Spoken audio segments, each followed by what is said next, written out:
Oh,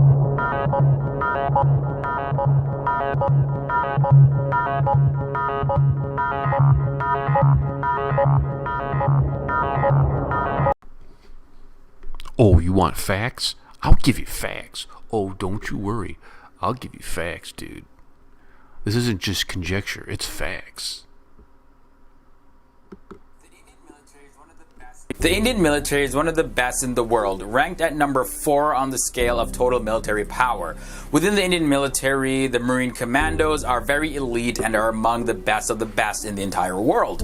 Marine Commando stands for MARCOS, and it's the Special Forces unit of the Indian Navy created for conducting special operations in maritime environments. They are called the Few, the Fearless, as they are one of the most feared Indian forces. How's it going, everybody? My name is Leroy Kenton, and welcome to another episode of FTD Facts. Now, I know quite a bit of you guys have been requesting for us to do a video about MARCOS for quite a while. I'm super excited to do this video because, these guys are just so intense. But before you continue watching, don't forget to just, give this video a thumbs up if you're liking these episodes. And if you're new here to FTD Facts, you gotta hit that subscribe button as well as that bell notification, because I'm telling you, you don't want to miss any videos. Okay, so let the fun begin. So the Marine Commando Force, or the MCF, was created as a special forces unit by the Indian Navy in 1987. For many years, the Indian Navy wanted to establish an elite force for special maritime operations. A year earlier, in April of 1986, the Indian Naval Staff created a plan for a special force which would be able to conduct recon raids and even counter-terrorist operations in a maritime environment. 3 naval officers were sent for training with the US Navy SEALs, and further training was conducted with the British Special Forces. These 3 naval officers formed the first nucleus of the Indian Maritime Special Forces, which was then formally raised in February of 1987. Then shortly after, in 1991, they had its name changed to the Marine Commandos Force, the MCF, and are now familiarly known as MARCOS, simply the Marine Commandos. Now, the men selected to be Marine Commandos are amongst the fittest officers as well as sailors of the Indian Navy. They're selected when they are young, in their early 20s, and have to go through a very intense selection process as well as training process. The Marine Commandos are trained for operations on air, land, and sea. So you can see the prefix Marine is mainly just for formality, since they are from the Navy. But in general, you can call them the all-in-one commandos, because they specialize in things like parrot jumping all the way to deep sea diving. Now, the people training to be a part of MARCOS have to complete a 2-year course, the first phase of which lasts just 1 month, in which they undergo many rigorous physical tests, of which only 50% of them pass. A 20-kilometer run starts the beginning of every day in MARCOS training. Now, the next day, it's a 20-kilometer night trek with 60-kilogram loads. This routine is on alternate days, and there's no digital simulations or dummies or anything like that used in MARCOS training. The training is conducted with live ammunition, and guns are always loaded. It leaves no chance of any sort of friendly fire, so you can't be playing around during training. No, someone could actually die. Then, for the next 9 months, they're taught how to use different types of weapons, as well as conduct special warfare techniques, and how to gather intelligence from their enemy. Now, this part of the training is conducted in conjunction with other Indian Special Forces at the Combined Commando School at Sursawa. They also have to go through a parachute training course and a diving course. Now, the Indian Marine Special Force first went into action a few months after its rising in Sri Lanka to fight against the liberation of Tamil Tigers Elam, the LTTE.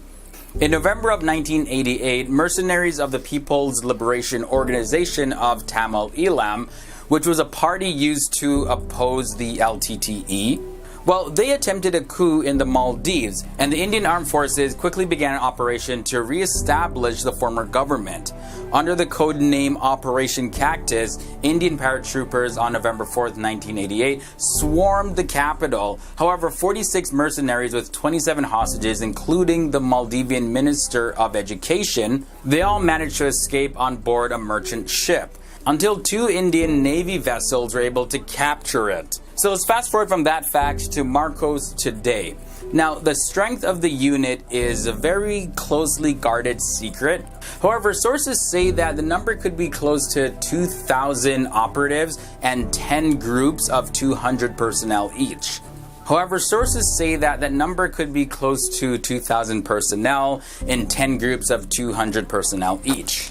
Although Marcos members are qualified to use a parachute and even undergo a combat divers course, which is not really a common practice in other commando forces, only a few manage to complete the free-for-all parachute training, and it's these few that are selected for operations with Cosmos CE-2F X-100 two-man submarines. Now, the unit's quick rise has changed the unit's role. It was intended to be dedicated to special maritime operations, but a considerable part of Marcos is doubling as a Marine infantry assigned to the 340th Brigade with the usual flexibility of commando forces.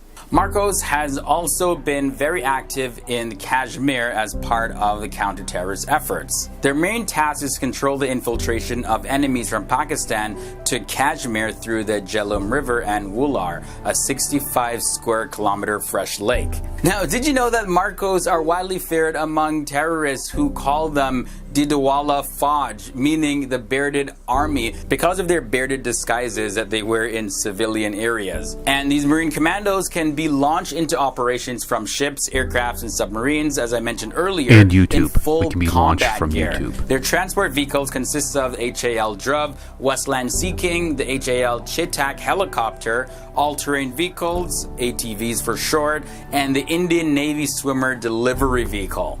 And finally, just recently on October 6 of 2017, Marcos on board an INS Trishul carried out an anti-piracy operation in the Gulf of Aden. They stopped a piracy attempt on the Indian ship, the MV Jag Amar. One AK-47 and one magazine with 27 rounds were recovered. 12 suspected pirates were also captured. So yeah, you see, these guys are no joke. In a world where danger lurks around every corner,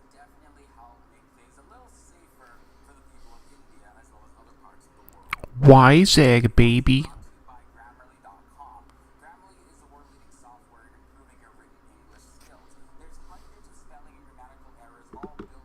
Nice, nice. Now, I am going to tell you something that is true. I have been trained in wrestling. I can wrestle. I can still wrestle. I have been trained in Shotokan. Shotokan is a Japanese karate. It would be what the samurais used hand to hand. It is designed for close combat. We're trying to fight within a foot of your enemy.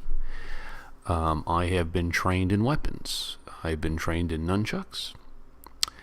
I have been trained with guns. I am a good shot. I am a marksman. I've been trained with ARs, handguns. I am ready. I am ready. And that is the truth. I am not joking. I am not kidding. I had a uncle who was special forces that I would spend the summer with. Not the summer, vacation time. And he would take me out and train me. He would train me in tactics. As a kid, he would train me how to skip rounds off the pavement. So if your enemy is taking cover behind something like, a car, how you can skip around and hit the asphalt and have it bounce up and ricochet and hit him.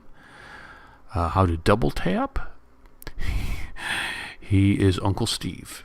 Uncle Steve is still alive. He was a frogman, which is what the Navy SEALs were in Vietnam before they were called the SEALs. He was a frogman. He trained me in these things. And then I took Shotokan and mixed martial arts and wrestling on my own. Now, that being said, I declare that I am the John Abraham of YouTube. I am the Bruce Willis of Abraham. The Bruce Willis of Abraham. Whoosh. The Bruce Willis of YouTube. When it goes down and goes south, I will have a fighting chance, I think. Yes. And I think maybe we'll do a video because you guys may not know this, but the Warrior Queen is trained in guns too. And it's quite the sight to see at the shooting range. The Warrior Queen looks like a kindergarten teacher at the shooting range. And then she busts out the AR-15 and just starts lighting it up. And dudes walk by like, what the heck is that? What? That's weird. Like, it's so hilarious to watch. And I think maybe we'll do some videos on that. We'll do some videos where we take you out to the shooting range and show you some tactics, show you some tactics. Oh, I've also been trained in driving, tactical driving. I can do the pit maneuver. I can do all kinds of stuff. So I'm ready. YouTube audience, I could be your transporter. I could. I could be the thug of Wyzag. The gangs of Wyzag. What do you say? Maybe we'll do some videos with that. Maybe I'll do some videos with wrestling. Demonstrate some wrestling moves. Demonstrate some Shotokan. Shotokan is devastating. When we would train in Shotokan, we would practice against other forms of martial arts. And there were it was not uncommon for like black belts in Taekwondo to get put down by like an orange belt, dude. Just put down. You just gotta wait for that backspin kick, dude. I'm just gonna wait. I'm just gonna wait while you expend all this energy. Shotokan is very straight line, center line attack, close quarters, fighting within your frame, and not surrendering an inch. Shotokan really bothers people when you fight because you're on them, and you're not. Anyways, but maybe we'll do some of that. Maybe you guys let me know. Would you? I'll put it up as a YouTube poll. That's what I'll do. Yes. I'll catch you guys later.